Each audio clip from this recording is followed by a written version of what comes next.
नमस्कार, देश प्रदेश में आपका स्वागत है। मैं हूं दिल्ली से सौरभ शुक्ला और मेरे साथ मुंबई से मेरी सहयोगी पूजा भारद्वाज जुड़ रही हैं। इस वक्त हम बीजेपी के राष्ट्रीय कार्यालय में हैं और इस कार्यालय में बीजेपी की एक अहम बैठक चल रही है। इसकी अध्यक्षता अमित शाह कर रहे हैं और 2024 की लोकसभा चुनाव की तैयारी हो रही है और उन सीटों पर चर्चा हो रही है जहाँ पर बीजेपी तीसरे या चौथे नंबर पर रही है।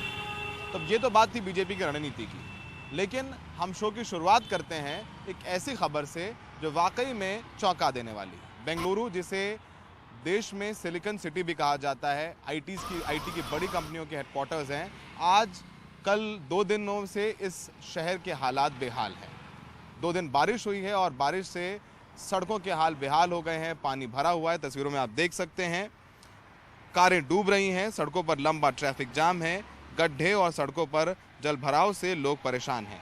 लोगों को बचाने के लिए ट्रैक्टर का इस्तेमाल किया जा रहा है।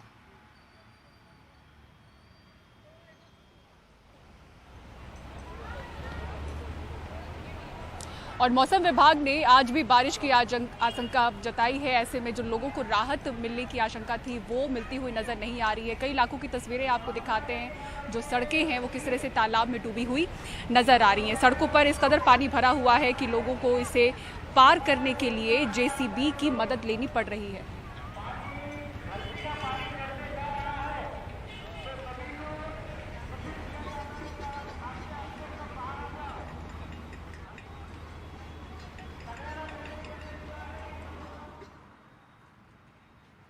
बेंगलुरु से लोगों के तो हाल ख़राब हैं ही, लेकिन साथ में जो आईटी कंपनीज़ हैं बेंगलुरु की, उन्हें भी काफ़ी नुकसान उठाना पड़ रहा है।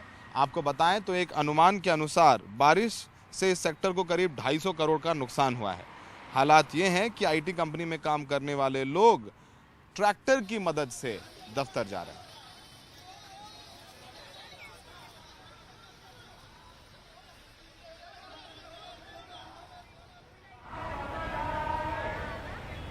कई जगह सड़कों पर घुटने तक पानी जमा हुआ दिख रहा है, गाड़ियां पानी में डूबी हुई नजर आ रही हैं। ट्रैफिक व्यवस्था जो है वो बुरी तरह से चरमरा चुकी है। तस्वीरों में आप देख सकते हैं किस तरह से गाड़ियां पानी में डूबती हुई दिख रही हैं।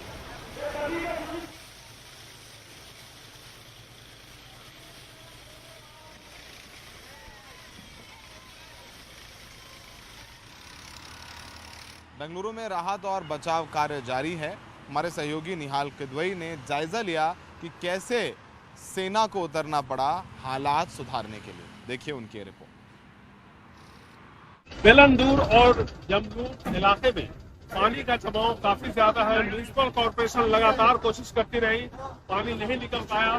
तो आप देखिए, आज सेना के मद्रास सैपर्स की टीम यहाँ पर बोट्स के साथ जा रही है ताकि पानी का जो जमाव है उसको खत्म किया जा सके। पानी किस तरह से निकालना है, अब सेना की मदद से शायद उस तकनीक का इस्तेमाल होगा और उसके बाद पानी के जमाव को खत्म किया जाएगा।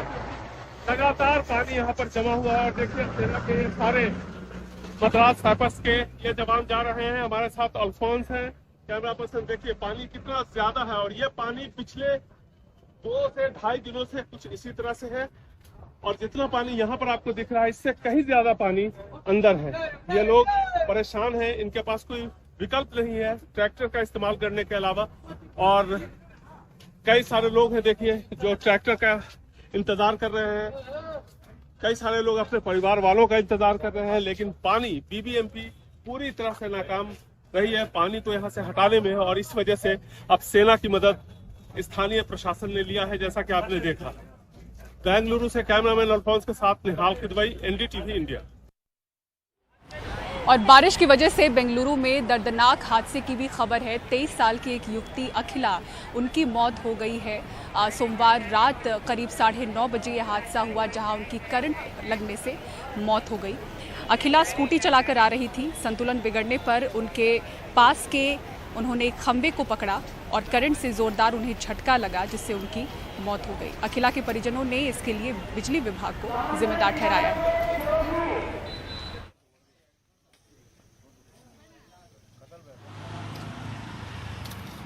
आखिरकार बेंगलुरु में ये हालात क्यों बिगड़े हैं? क्यों ये हालात आ गए कि सड़कों पर पानी भरा हुआ है? अखिला की मौत हो गई, क्यों उसे जान गंवानी पड़ी? जवाब है अतिक्रमण।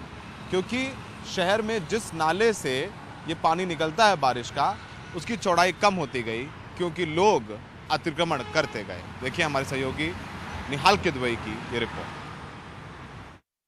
अफरा तफरी हर जगह मची है, रेस्क्यू टीमें अपना काम कर रही हैं, लेकिन सवाल ये उठता है कि अगर बारिश ज़्यादा भी हुई तो हालात इस शहर में इतने ख़राब क्यों हुए? और इसका जवाब आप इस राज कालवे यानी बारिश का पानी निकालने वाले रास्ते में तलाश सकते हैं। हमारे कैमरा पर्सन अल्फोंस जब बाईं तरफ कैमरा को पैन करेंगे तो देखिए फुल फ्रेम में ये सड़क के किनारे कितना चौड़ा है। इसकी चौड़ाई देखिए, तकरीबन 30 से 32 फीट चौड़ी है ये जो ड्रेनेज का जो पैसेज है वो। और जैसे जैसे ये आगे बढ़ेगा, आप देखिए जैसे जैसे आगे बढ़ रहा है वैसे वैसे सिकुड़ता जाता है।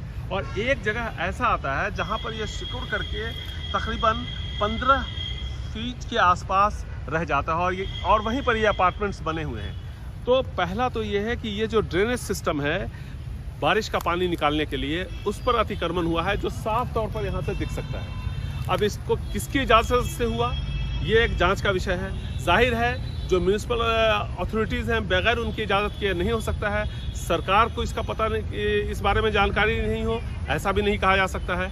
और जिन लोगों ने एनक्रोच किया है उनको भी पता है कि वो वहाँ पर अतिक्रमण करने जा रहे हैं। इसके बावजूद ये चौड़ा नाला जहाँ से पानी निकलना था वो सिकुड़ गया। और देखिए पानी जैसे जैसे चौड़ाई कम होती जा रही है वैसे वैसे पानी का बहाव कम हो रहा है और पानी रुक रहा है। और आगे जा कर के तो एक जगह पे हमें ये बताया गया, वहाँ तक हम जा नहीं सकते कि वहाँ पर बिल्कुल पूरी तरह से कंस्ट्रक्शन किया हुआ है। उत्तर प्रदेश सरकार ने फैसला लिया है कि यूपी में जो गैर सरकारी मदरसे हैं उनका सर्वे कराया जाए। इसको लेकर के तमाम मदरसे वाले और जमीयत उलेमा हिंद के लोग नाराज़ हैं। उनकी नाराज़गी की वजह है कि सरकार की मंशा ख़राब है। इसको लेकर के दिल्ली में एक अहम बैठक हुई है जिसकी अध्यक्षता मौलाना महमूद मदनी ने की है। इस बैठक में क्या फैसले हुए हैं देखिए हमारी इस रिपोर्ट। ये तस्वीरें दिल्ली के जमीयत उलेमा हिंद के दफ्तर की हैं, जहां यूपी के 150 से ज्यादा मदरसा संचालकों की बैठक हुई। मुद्दा था यूपी में गैर सरकारी प्राप्त मदरसों का सर्वे। बैठक में मौलाना अरशद मदनी ने कहा कि ये सर्वे मदरसों पर बुलडोजर चलाने के लिए किया जा रहा है। सरकार की मंशा खराब है और सरकार जानबूझकर मुसलमानों का नाम खराब करना चाहती है। इस बैठक में 3 बातें तय की गई हैं। सर्वे से पहले यूपी सरकार के साथ बैठक की जाएगी। एक समिति बनाई जाएगी जिसमें जमीयत की ओर से मौलाना अरशद मदनी और मौलाना महमूद मदनी शामिल होंगे। आम जनता को समझाया जाएगा कि मदरसे देश की संपत्ति हैं, ना कि कोई बोझ। मदरसों का किरदार देश की आजादी से लेकर आज तक अहम रहा है। अपनी तरफ से एक दरखास्त, एक एप्लीकेशन कि हमें टाइम दिया जाए, हम मिलने के लिए तैयार हैं कंसर्न अथॉरिटीज से और लोगों से। हम ये कह रहे हैं किसी भी सही, कितना भी सही काम हो उसे गलत तरीके से नहीं किया जाना चाहिए। डाउट क्रिएट किए बगैर बातचीत के तो हमेशा कोई भी चीज को हमेशा सही करने की, और सही है तो और अच्छा करने की हमेशा गुंजाइश रहना चाहिए, बात करनी चाहिए। उसको जिस तरह से पोर्ट्रे किया जा रहा है वो तरीका गलत है। उस तरीके पर जो सरकार के उस पर क्या देखा ना कि आसाम में क्या हुआ है, तो अब वो तरीका अगर इख्तियार किया जाएगा तो वो तो नाजायज होगा, नामुनासिब होगा। चीज को ठीक करना है, खत्म तो नहीं करना। यूपी सरकार ने पिछले हफ्ते यूपी के लगभग 16,000 से ज्यादा गैर सरकारी मदरसों का सर्वे कराने का फैसला किया था। हर जिले की सर्वे टीम में एसडीएम, बेसिक शिक्षा अधिकारी और अल्पसंख्यक अधिकारी शामिल होंगे। ये सर्वे 5 अक्टूबर तक खत्म कर 25 अक्टूबर तक इसकी रिपोर्ट शासन को लखनऊ भेजी जाएगी। यूपी सरकार में अल्पसंख्यक मामलों के मंत्री दानिश अंसारी ने कहा कि राज्य में 16,513 मान्यता प्राप्त मदरसों के अलावा अलग अलग जिलों में कई ऐसे मदरसे चल रहे हैं जिन्हें बोर्ड से मान्यता नहीं है। ऐसे में उनका डेटा सरकार के पास होना चाहिए ताकि ये सुनिश्चित हो सके कि यहाँ पढ़ने वाले बच्चों को सही तालीम मिल भी पा रही है या नहीं। इसके अलावा ये भी देखा जाना चाहिए कि वहाँ कैसी सुविधाएं हैं। यूपी सरकार के इस फैसले को सांसद असदुद्दीन ओवैसी ने मिनी CAA बताया है। सबसे बड़ा सवाल जो मुस्लिम मौलाना और जमीयत उलेमा हिंद के लोग उठा रहे हैं वो ये है कि अगर मदरसों का सर्वे कराया जा रहा है तो दूसरे धर्मों की जहां पर शिक्षा दी जाती है वहां पर भी सर्वे कराया जाए। अगर कानून मुसलमानों के लिए है तो वही कानून हिंदुओं, सिख और ईसाइयों के लिए भी होना चाहिए।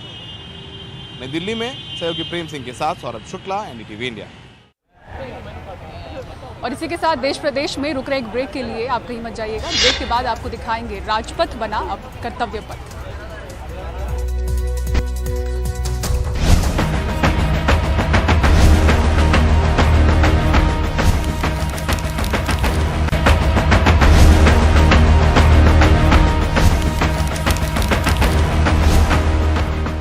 के बाद देश प्रदेश में एक बार फिर से आपका स्वागत है। भाई आपको तस्वीर एक दिखाते हैं गाजियाबाद से, चौंकाने वाली तस्वीर जिसमें एक लिफ्ट में बच्चे को पालतू कुत्ता काटता हुआ नजर आ रहा है।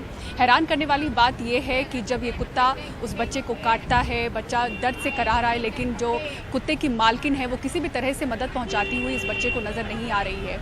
ये जो वीडियो है लिफ्ट के अंदर का फुटेज, वो अब सीसीटीवी फुटेज सोशल मीडिया पर वायरल हो रहा है, जिसके बाद परिजनों की शिकायत पर अब केस दर्ज किया है गाजियाबाद पुलिस ने।